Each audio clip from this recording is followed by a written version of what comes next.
Welcome to Chris Parkin Shooting Sports. Today I'm going to do a short video about choosing a rifle scope and how it's going to be beneficial for your shooting needs. It's very easy to think that bigger is always better, or the bigger the numbers, the higher the magnification is going to benefit you more. It's not always true, and rifle scopes should be appropriate to the task you need them for and the rifle they're actually going to be fitting on. What sort of discipline do you need the scope for? Is it for target shooting? Is it for multiple distances? Is it for single distances? Is it for hunting? Is it for hunting at longer ranges? Is it for hunting in poor light or good light, daylight? These are all factors to counter in. The poorer the light you're likely to be hunting in, the larger it makes sense to have the objective size, because it gives you not only more light will enter and flow through the tube, but it will give you a larger exit pupil at the back, allowing your actual human eye, the pupil, to open more, and you'll appreciate more of the light available. Tube size on the scope is very important. Most scopes these days tend to be 30mm, but 34mm is very common. There are other sizes though. 25.4mm or 1 inch used to be the most common. There are also 35, 36 and 40mm tubes. It's important to find out that the tube size you're going to choose, you're going to be able to get mounts to fit your rifle for it. It's no point having a 40mm tube for an airgun where you can't get the correct mounts that are going to fit it. Reticle types are another critical factor. Most people like an illuminated reticle these days, and I'm a fan of them myself, because an illuminated reticle will allow more detail to appear at lower magnification or in poor light conditions. It's important to look at the reticle for simplicity, if you need a lot of field of view and a good vision of what's going on in that field of view. Alternatively, more complicated reticles are great for when you've got to measure targets, you've got aim off hash marks in milliradians or minutes of angle. It's also crucial to remember whether you want first or second focal plane. Just to say what this does again, on first focal plane scopes, the reticle will stay proportionate to the exact target. So if you zoom in on the magnification, the target gets bigger, the reticle gets bigger. So the subtension of any hash marks or aim off values still correspond exactly. On a second focal plane scope, the reticle stays exactly the same size. So regardless of what zoom and magnification you use or how big the target looks, the reticle will be entirely consistent to how it was previously. Magnification is very easy to think that bigger is better. More magnification is not always beneficial, because more magnification diminishes the size of the field of view and it makes it harder to pick up targets, especially in dynamic situations when the targets may well be moving, i.e. hunting.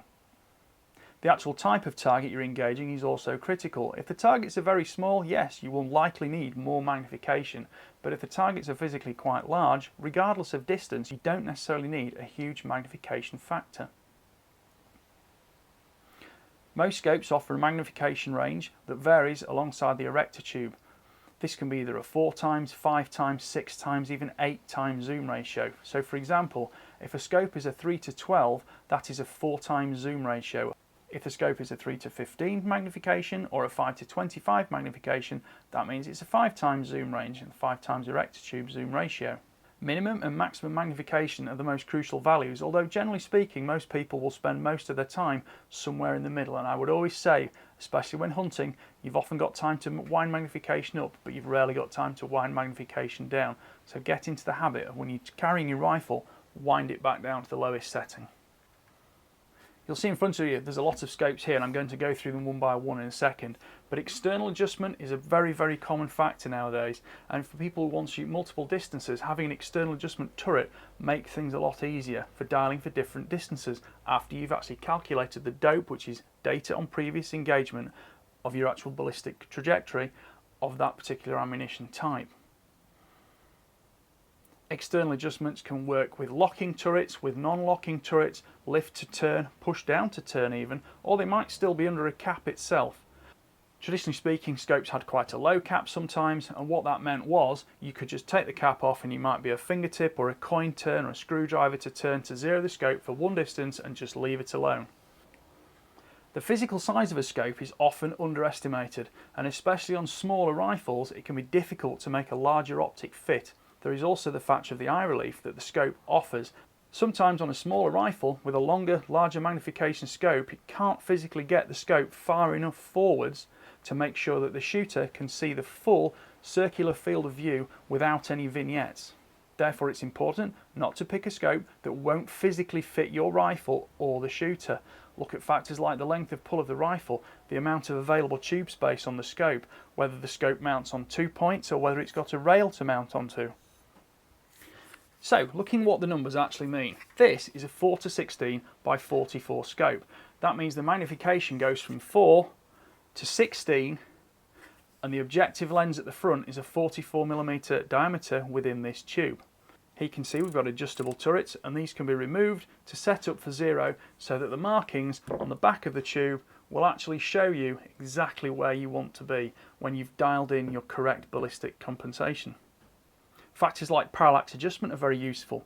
Once you go above a certain level of magnification, it's mandatory to have an adjustable parallax scope, either on the objective lens body or a side parallax on the left side of the scope central saddle here.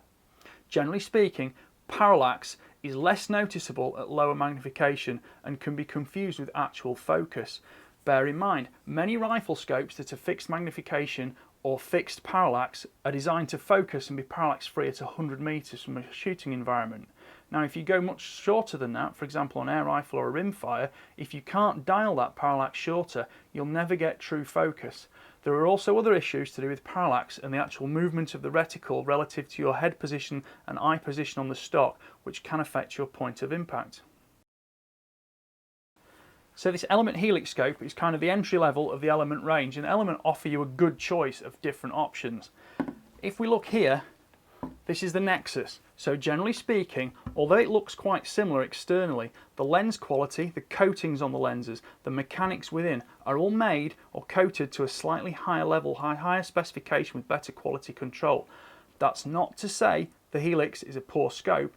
It just means that the Nexus is the next step up. It's a slightly better scope, you'll get a little bit more light transmission through the optic, and you'll generally get slightly better image resolution, colour contrast, and other factors to do with the brightness of the scope and just the quality of the image you're looking at. In the middle of the Element Optics range, this is the Titan. The Titan has got a large amount of vertical and windage adjustment, and it's in a 34mm main tube, partly to give more space inside for the various internal tube packages and optical packages to physically move up and down and give you that angular movement which changes your windage and elevation. The more space you've got within that tube for the smaller tube within to move, the more angular adjustment you can facilitate. So, changing over now from sort of entry and medium to high level optics like these Element, we move on to a company like Schmidt and Bender. And here are some examples of scopes you might see in this range. This is a fixed 8x56 scope, which means it's got 8 times magnification and a large 56mm objective lens. The 56mm objective lens allows the most light to enter the tube and transit down within the tube through the lens packages out onto the ocular lens where your eye is behind. This is one of the finest low light scopes and great for hunting because it's very simple. There are no adjustments to make, nothing to get wrong. This classic scope is a great example of a capped dial. So you take the cap off to make adjustments to windage and elevation via firm clicks inside. The clicks and how they feel on the scope is quite indicative of the internal build quality. Firm clicks that you can feel and not just need to see are an ideal benefit in poor light conditions, and especially when you've got multiple ranges to use. But just when zeroing on a scope like this, a good firm click makes it much easier. Click values can vary between optics manufacturers and optics models. Centimetre clicks, milliradian clicks, or minutes of angle clicks. All will be found on different optics in different ranges and suit different preferences. None are fundamentally better than the other, none are fundamentally more accurate than any other. But they will suit personal preference, and most people tend to stick to either the metric milliradians or the imperial minutes of angle system, which tends to correspond more with inches, whereas the milliradians tends to correspond better with centimetres, metres, millimetres and things like that.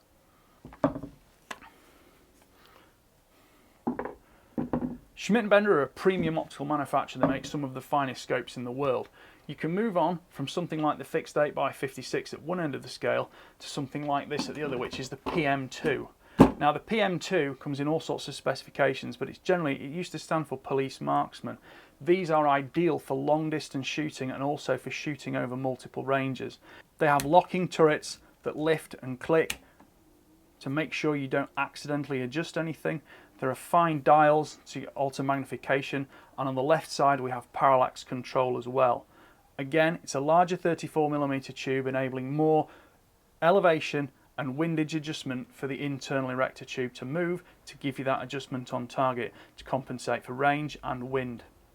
An optic like this, although extremely expensive, will virtually last a lifetime, comes with an excellent warranty and can be serviced.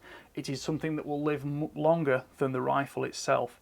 This one is in use on a CZ457 in 2.2 rimfire, which is one of my favourite cartridges in this particular rifle for shooting multiple distances.